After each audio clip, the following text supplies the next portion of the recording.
Hey there, geeks and geekettes. This is your spoiler warning. If you haven't watched Stranger Things Season 3, don't go any further. Go watch it, then come back.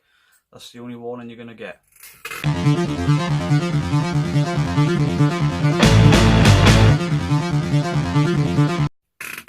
So, Stranger Things 3, or Stranger Things Season 3, was released on the 4th of July 2019. The series was created by the Duffer Brothers, and they were also producers on the show alongside Sean Levy, Dan Cohen, and Ian Patterson. Third season stars Winona Ryder, David Harbour, and Millie Bobby Brown as usual. All the kids are back. There's a few extra members of the cast. We'll get into that a bit later, maybe. So, Stranger Things Season 3, or Stranger Things 3 as it's called, takes place in the summer of 1985 in Hawkins, and the new focal point of the series is the Starcourt Mall, a new mall which obviously in the 80s in the States were the place to go and the thing to do. So Sheriff Jim Hopper is conflicted over Eleven and Mike's relationship, which leads to some great comedy moments and some sort of feeling bad for Jim moments. You do feel for the guy as a parent or an adoptive parent, and obviously he knows all of the kids and he knows how good they are, but having one of them go out with what you see as your daughter is something I can understand, being a step parent. Joyce is Joyce is also considering moving out of Hawkins, basically better prospects, and taking the kids with her. So this then puts questions over the children's friendships and the relationships of Mike's relationship. It also puts a question mark over her relationship with Hopper, because we'll get into this season a bit later, but there's always been a will they won't they about it, which is cool because it's not in your face and it's not over the top. Basically, while she's deciding whether or not to stay in Hawkins, there's a power outage and all the magnets fall off her fridge, and I guess from knowing better from previous events, she chooses not to ignore it and to investigate. Start investigating. She goes to see some familiar faces for advice and a scientific explanation, which she gets. At the same time, Eleven and Max discover something's off with the residents of Hawkins, and despite them being aware that the portal has been closed, everyone still seems to sense the danger of it and be aware of it, and basically what can happen because they've all lived through it before. So I'll jump a bit here. It finished on a cliffhanger, and multiple cliffhangers if anything. I'm not a fan of just sort of teasing the end and beginning of something for the sake of it. It's got to be done really well. The Walking Dead did it well with Glenn, Negan and Abraham. If you hadn't read the comics, if you read the comics beforehand like I had, wasn't such a shock, and that then became almost a waste of the cliffhanger because I knew, but if you didn't know, then you probably enjoyed the cliffhanger more. The cliffhangers for season 3, yeah, they all land, they all hit, and they all keep you wanting to come back for more. Basically, the buyers have moved. 11 has moved with them. Is Hopper alive? Is he the American in the Russian prison? We don't know. It looks like he is, but it does look like he was sort of eviscerated. If anything, everyone else was destroyed.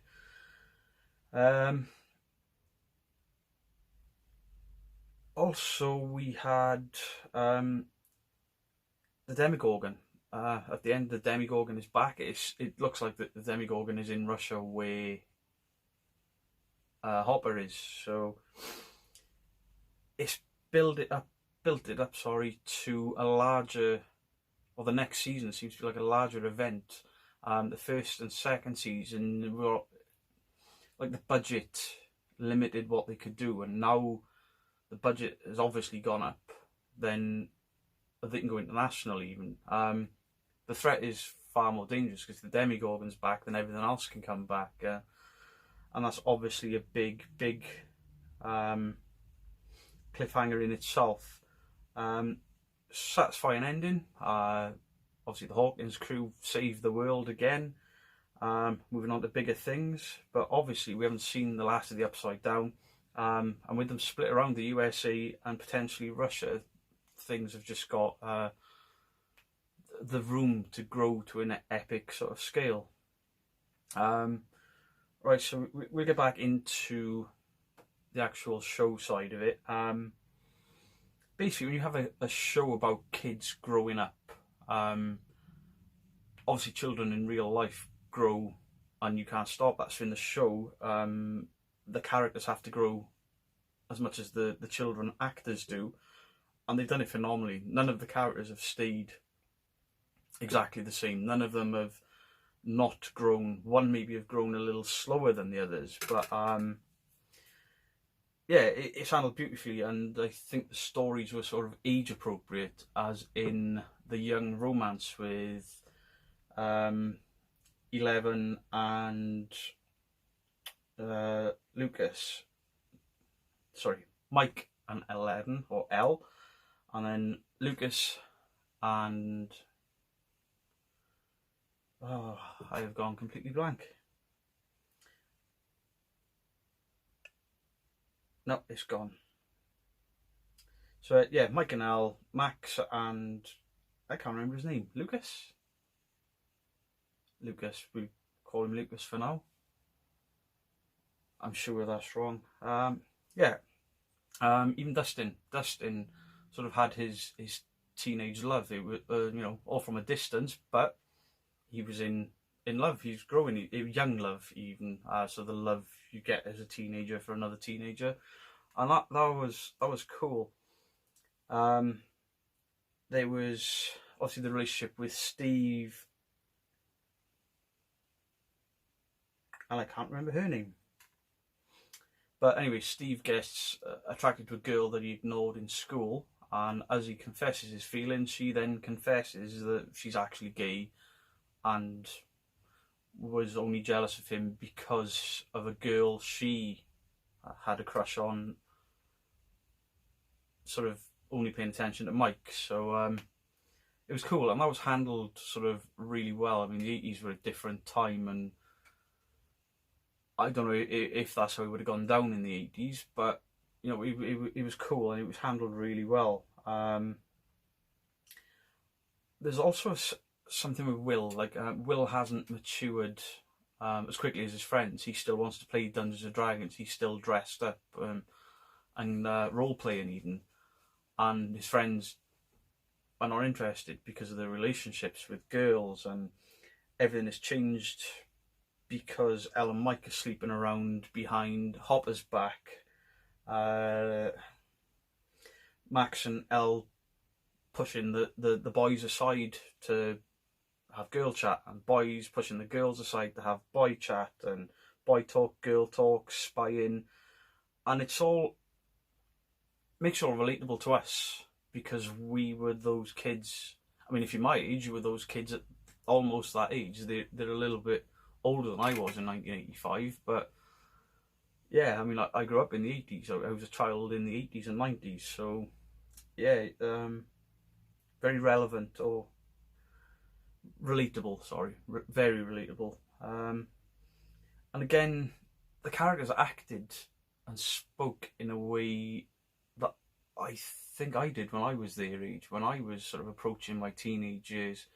You try to sway it to sound older, and you copy the language you hear of adults that your parents wouldn't necessarily be exactly happy with you using, and yeah, he was through this growing up, and one of these relationships, that the never-ending story, has now been stuck in my head for 2 days. So yeah, it was all cool, all good. Really enjoyed it. Another part I enjoyed was the character arc of Billy, because Billy didn't do much in season 2. He was your typical TV program movie bully. Basically bullied his younger sister and then got chewed out for it, but that was it. It didn't. Billy and Max didn't really contribute to the plot in a massive way. This season, they do. They actually do. The actor that plays Billy early on in this gets possessed by the Mind Flayer and becomes the main host, and then he's almost sent on like a recruitment drive to bring in other victims to fulfill some sort of dark purpose. And to me, the actor that plays Billy, I don't know his name, nailed it. He nailed the evil Billy sort of sinisterness. Is sinisterness even a word? But yeah, he was sinister and played sinister perfect. But he did it where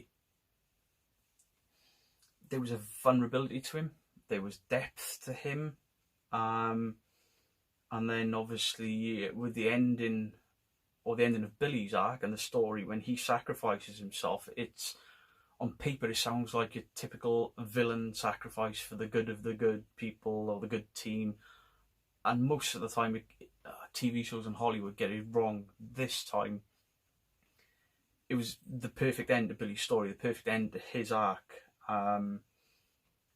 It showed us what Billy was under the layers when Elle goes into the Upside Down and sees Billy's childhood, and it shows sort of all the trauma he had and why he was probably the easiest victim. For a tough guy, he was the easiest victim for the Mind Flayer. Season 3 just felt bigger to me. Everything just seemed on a bigger level. The stakes were higher. The acting was better. The effects were better. The battles were absolutely incredible. I mean, the Battle of Starcourt Mall was awesome, but then the battle in the sauna is awesome, and then the fights with Hopper and the Russian, they were brutal. They were so well choreographed and so well done that, you know, you're wincing from some of those punches that were thrown. They look like haymakers, and they look like they were connecting, and it was really good. I mean, it was a trained assassin and a small town cop beating the crap out of each other, and for me it worked. Hopper wasn't portrayed as some invincible hard man. He got his ass handed to him, and that was cool, you know. He gets the best of it in the end, but they don't portray him to be something that he's not. He does spend most of the season drunk and beating people up, but that's cool. But that's kind of why I like Hopper. I hope I'm like Hopper when I get older. Obviously then there's under the mall, there's a Russian base in the middle of a Cold War, or in the middle of the Cold War. With this being in 1985, the Cold War was very real to the Americans, and Dustin is charged with taking them out. I mean, Dustin's arc in this is it's incredible. I mean, the actor that plays Dustin, there's a reason he's a fan favourite. So, well, if anything, I would say Dustin has sort of emerged. Dustin's played by Gaten Matarazzo.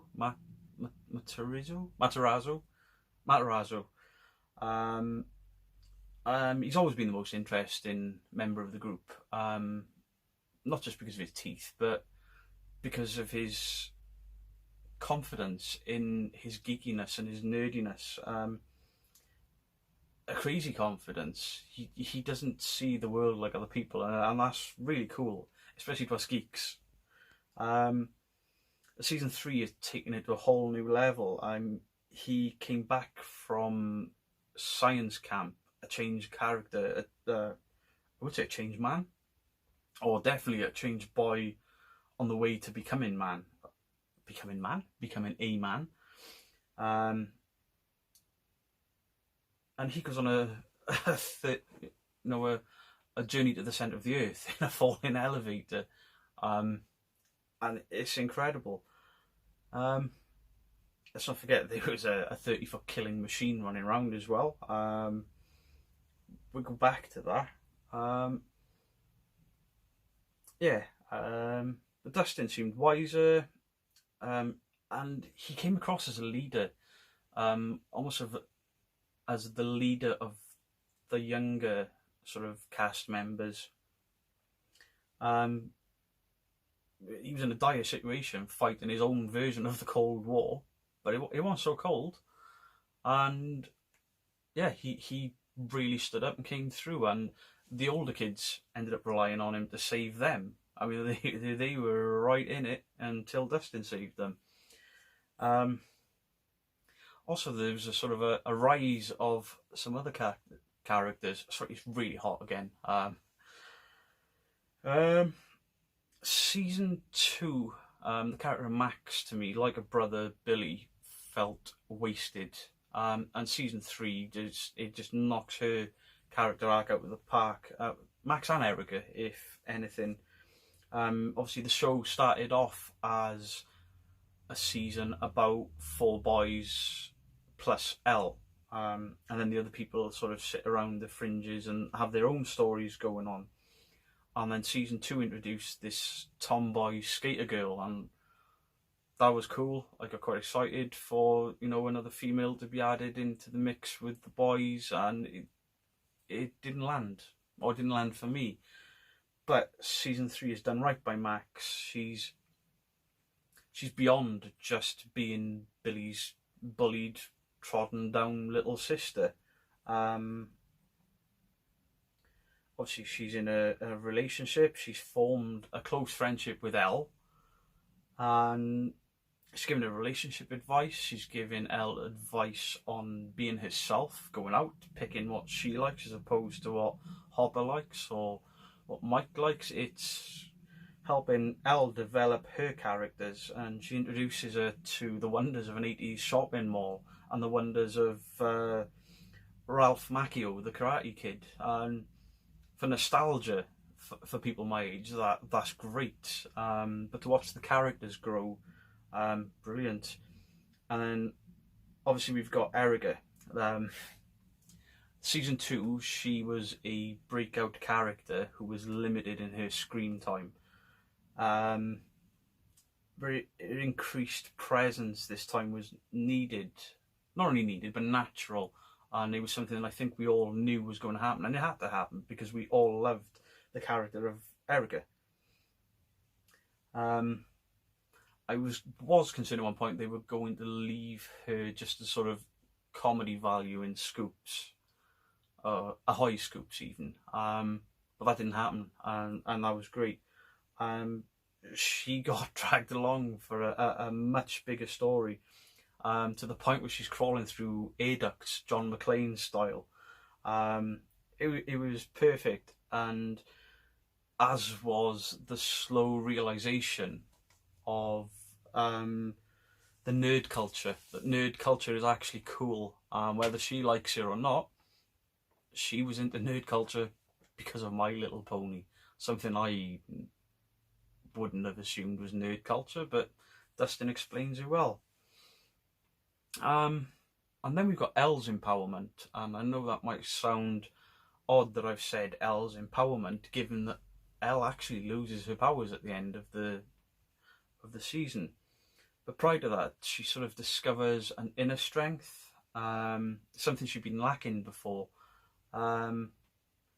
Season 3 starts off, she's putting her energy into a relationship with Mike. She's using her powers more. She's exploring her own personality, and through that, she dumps his ass. That's an actual direct quote that made me laugh quite a lot. She's no longer afraid of her powers. She's using them daily. She's using them to spy on the boys, which leads to some fallouts, but mostly played for comedy. But for now, the next season going forward, Ella's got to deal with being a far less bloody human. No more nosebleeds, but no superpowers. And obviously, we've seen where the threat is going. So let's hope she gets some back. So then there's Joyce. Poor Joyce. The loss she suffers every season we watch, it's very unfair. Obviously, she lost her son 2 seasons running. She's always got him back, but initially she's lost her kid. And now obviously she's lost Big Jim, just as she sort of finds him, really, or finds him in the way that she realises, or we all realise they made for each other. She realises that, and then to her, Jim is now being eviscerated. Obviously, when Jim Hopper died, because some of the after credits that make you question it. When you first think he's died, I definitely had a little bit of a lump in my throat. Looked over at Mrs. Geek, and she wasn't crying, but there was a lot of dust in her eyes. I mean, they were some proper tears falling out of her face. She wasn't crying.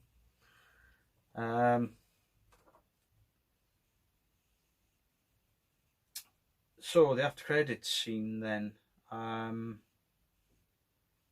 it's going to drive season 4. Obviously, there's a Demogorgon, Jim potentially still alive, Elle with no powers. Everything's changed, but the stakes are bigger, and they don't have the defense of Mel.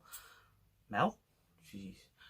Elle and her sort of psychic or psionic abilities. She can't fight in the way she did. I mean, she's a stronger character, but physically can't manipulate from a distance. So season 4 is going to be, it's going to be big, really big, and I for one can't wait for it. So this is starting to ramble for a bit. So in conclusion, to me, season 2 had some pacing issues. The whole thing where Elle went off to discover her superpowers with these other kids, it was almost filler to me. They could have done it in a quick flashback, anything. They just seemed to draw it out. So this season only being 6 episodes, for me it worked.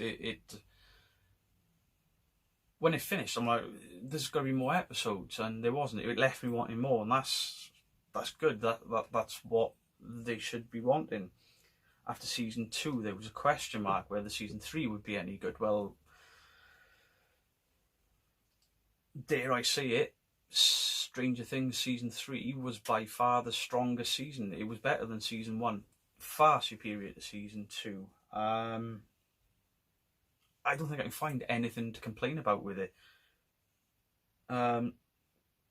Maybe the mayor. Obviously the actor that plays the mayor, whose name I'm not even going to try and remember because I'll sit here stuttering. Princess Bride, saw that guy, blonde hair. I was quite excited when I saw him in the casting, and they didn't really do a great deal with him. But if season 3 has taught me anything, it's the characters that are mistreated by the writers in a previous season. They come back with a vengeance in the second. Max, Billy, that sort of thing.